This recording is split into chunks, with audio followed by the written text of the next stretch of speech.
Bismillahirrohmanirrohim. Assalamualaikum warahmatullahi wabarakatuh. Alhamdulillahirabbil alamin wa bihi nasta'inu ala umuri dunya waddin wa ala alihi wa sahbihi ajmain amma ba'du. Puji syukur mari kita panjatkan kepada Allah Subhanahu wa taala yang telah melimpahkan rahmat-Nya kepada kita. Berkat ridhonya kita dapat berkumpul di sesi presentase mata kuliah pengembangan akidah anak usia dini. Sholawat serta salam kita curahkan kepada junjungan kita Habibana wa Nabiyana Muhammad Sallallahu Alaihi Wasallam, kepada keluarganya, sahabatnya, kepada kita selaku umatnya. Semoga mendapatkan syafaat di yaumil akhir. Amin ya robbal alamin. Perkenalkan, nama saya Rina Marlina, program studi PAUD Kawali STAI Putra Galuh Ciamis semester 3.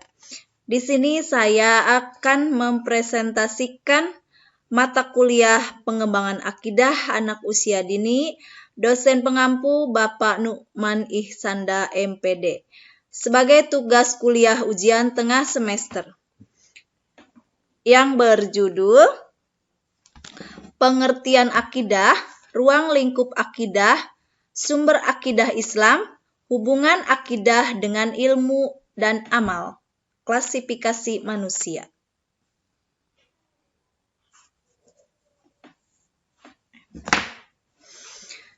Yang pertama, pengertian akidah Islam anak usia dini.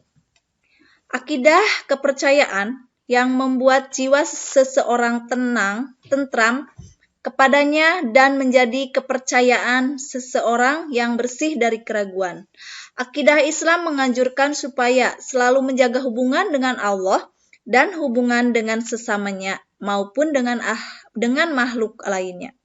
Akidah yaitu nilai yang menempatkan iman pada posisi yang paling dasar, terlebih untuk kehidupan anak sehingga dasar akidah terus-menerus ditanamkan agar setiap pertumbuhan dan perkembangan terus dilandasi oleh iman. Yang kedua, ruang lingkup pembahasan akidah anak usia dini. Yang pertama, ilahiyat. Di sini ilahiyat yaitu pembahasan hal-hal yang berkaitan dengan urusan ketuhanan, khususnya membahas Allah Subhanahu wa taala. Yang kedua, nubuwat, yaitu pembahasan hal-hal yang berkaitan dengan utusan Allah, yaitu nabi dan rasnya. Yang ketiga, ruhaniyat, yaitu pembahasan tentang hal-hal yang berkaitan dengan makhluk gaib, misalnya malaikat, setan, dan jin.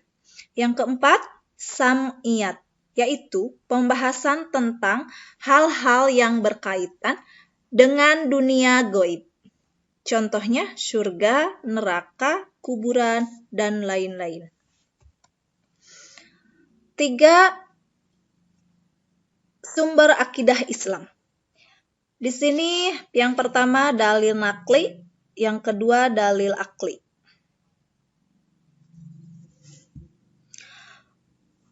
Islam adalah agama yang diturunkan kepada Nabi Muhammad SAW oleh Allah Subhanahu wa taala.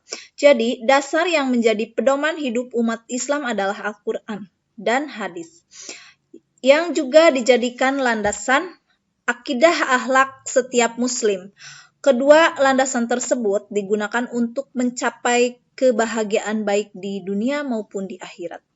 Sumber akidah Islam harus bersumber dari dalil nakli, yaitu Al-Quran dan hadis, serta dalil akli, yaitu akal, dan dalil nakli dan dalil akli digunakan secara bersama-sama dalam menentukan sumber akidah atau aturan dalam Islam. Artinya, ketika menetapkan Al-Quran, As-Sunnah sebagai sumber akidah, dan dua hal yang harus diperhatikan dan dikaji secara seksama.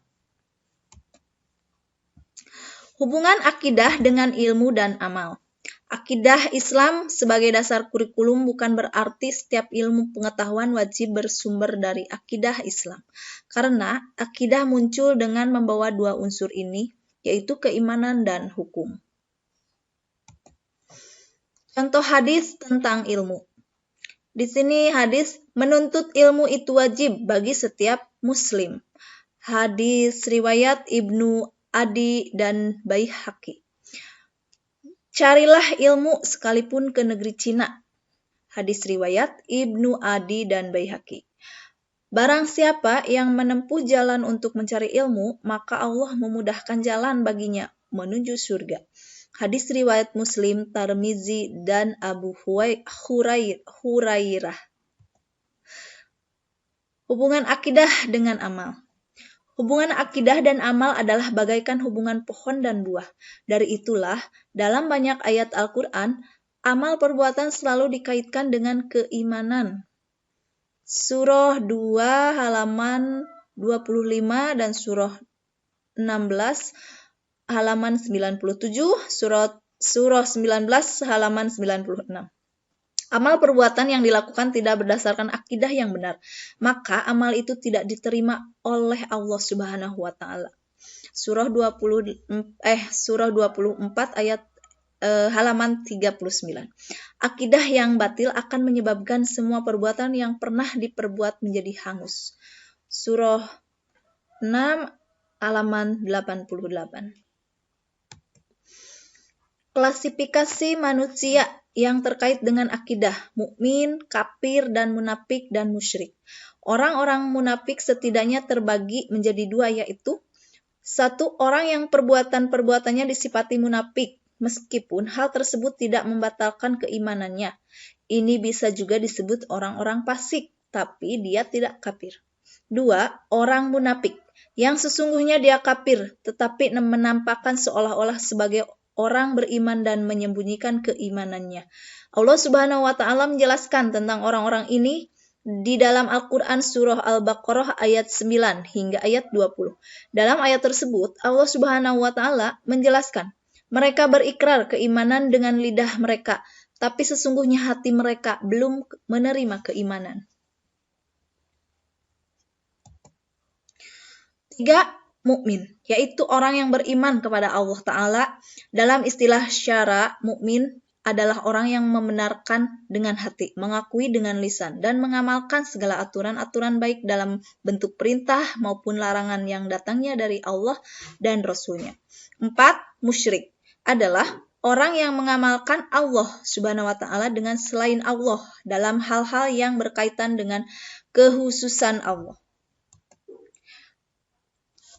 Terima kasih. Sekian pembahasan materi dari saya tentang pengembangan akidah anak usia dini. Mohon maaf jika ada kesalahan dan kekurangan dalam penyampaian materi. Penyampaian materi, mari kita tutup dengan bacaan hamdalah. Alhamdulillahirabbil alamin. Wassalamualaikum warahmatullahi wabarakatuh.